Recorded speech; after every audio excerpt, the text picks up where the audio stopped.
I want to talk to you about the law of the farm. And basically, it's an anti-hack movement that I really want to start. So if you want to hear more, stick around.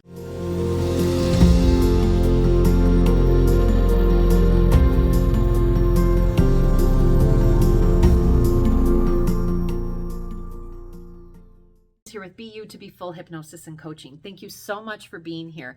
When you get value out of this video, please like, comment, and definitely subscribe. Thank you so much. This video is to share with you a concept that I recently read in a book that I'm reading. The book is an oldie but a goodie. It's written by Steven Covey, and the book is titled First Things First. And inside of this book, he has a concept that he talked about, which is the law of the farm. And when I saw that, the law of the farm, it really piqued my interest. And one reason it piqued my interest is, yes, I'm a farmer's daughter and I'm somebody who I do plant a vegetable garden every year, but it also piqued my interest because I feel, and this was written in 1994, so it was before people started talking about hacking everything. But to me, it really is an anti-hacking thought process, which I have to tell you, I kind of like. I am all about finding efficiencies in absolutely everything that we possibly can. But sometimes when I'm hearing people talk about, well, let's find a hack for that. And maybe I'm just, not going deep enough on it, but sometimes it just rubs me the wrong way because it just makes me think about taking too much of a shortcut. Okay. Again, I'm all about efficiency and saving time, but I'm not always about taking shortcuts because when we take shortcuts, we miss things. We miss some really valuable life lessons. And so to me, I think that's what the law of the farm is all about. So what it is it's basically saying that nature rules the law of the farm. What that means specifically is if you are a farmer and it's July 1st, and you're living in Wisconsin, you're not going to wake up on July 1st and say, oh my God, I forgot to plant my crops. But you know what? I'm going to hack this. I'm going to go out there right now. I'm going to hack it, and my stuff is going to be ready and in time to harvest in the fall. Nope, it's not going to happen.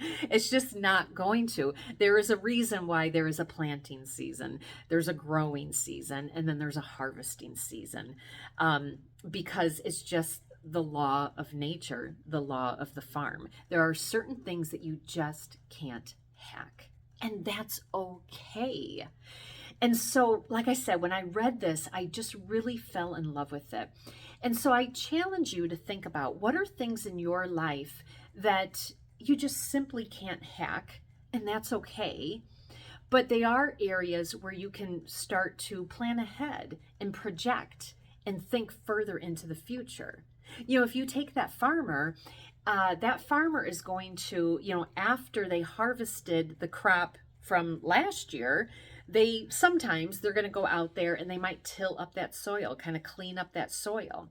And then, winter happens and hopefully with the snow and different things like that, it's really giving a lot of moisture to the soil, readying it for the next year. And then in the spring, that farmer's going to go out there and they're going to get those fields ready. They're going to disc it up. They're going to do all those different things. And then they're going to plant those seeds because those seeds have a germination period. And proper seeds. There's no hacking that. And then once that happens, then the crops are ready to go by the fall, and then that's when they're harvested. There are just certain things that have timetables to it. So what are some things in your life that you can view in the same regard?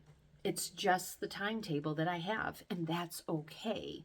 But what can I do on my off season so that when it's time to really hunker down and plant those crops or harvest those crops, that I can give my full attention to it?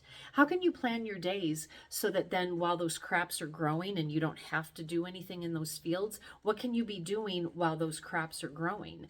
So it's just a way to think about your days and a way to structure your days for your optimum efficiency. And then the other thing I want to talk about, and maybe one of the reasons why I've never jumped on this hacking bandwagon. Again, I'm very efficient and I'm all about that, but I don't think there's a single video of me ever talking about let's hack that. It just has always rubbed me the wrong way. But let me tell you why. So there are times in our life, we might not like it, but there are times in our life that we just have to trudge through the mud. We just have to. And trudging through that mud, there's blood, there's sweat, there's tears. Is that something we want to do every day? No way.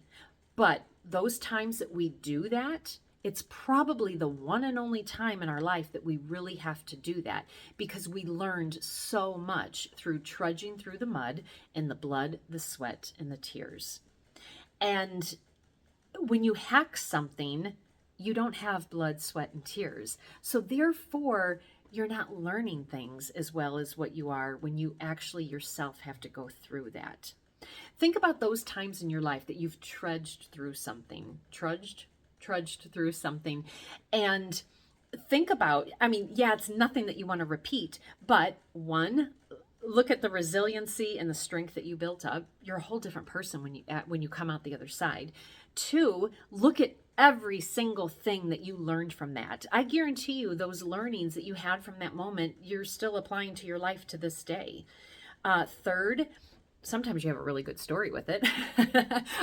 But then fourth, you now can share that out with others. You can say, hey, I see you kind of going down that road I went on before. Maybe I can help you. So then think about how you can possibly help others. All right. So there's a lot that you get out of trudging through the mud. And then more often than not, once you're on the other side, one, it's such a sense of pride and accomplishment, which no one can take away from you. But then also, whatever you trudged through, more often than not, you are not going to repeat it because you don't want to do that again. So therefore, you've wisened up. And so then the next time you go to do something similar or whatever, then it's going to be so much easier for you because you've done the work.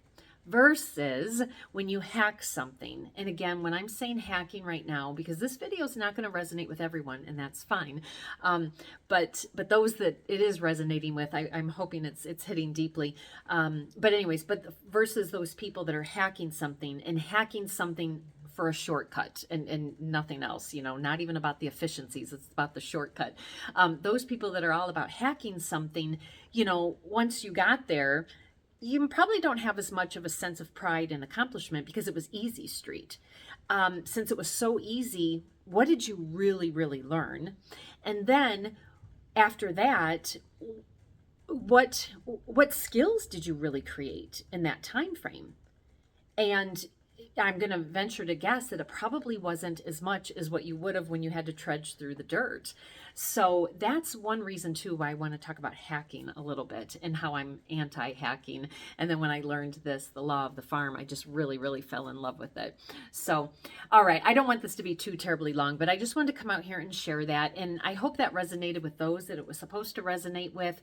And, those who have maybe, hacked a lot of things, but yet, you might have certain accomplishments, but maybe certain skill sets are still lacking, then maybe you want to consider not hacking everything and considering the law of the farm.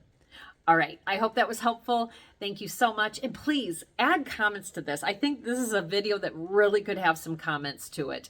Let me know, what were the lessons you learned from your blood, sweat, and tears? All right, thank you so much. Take it easy.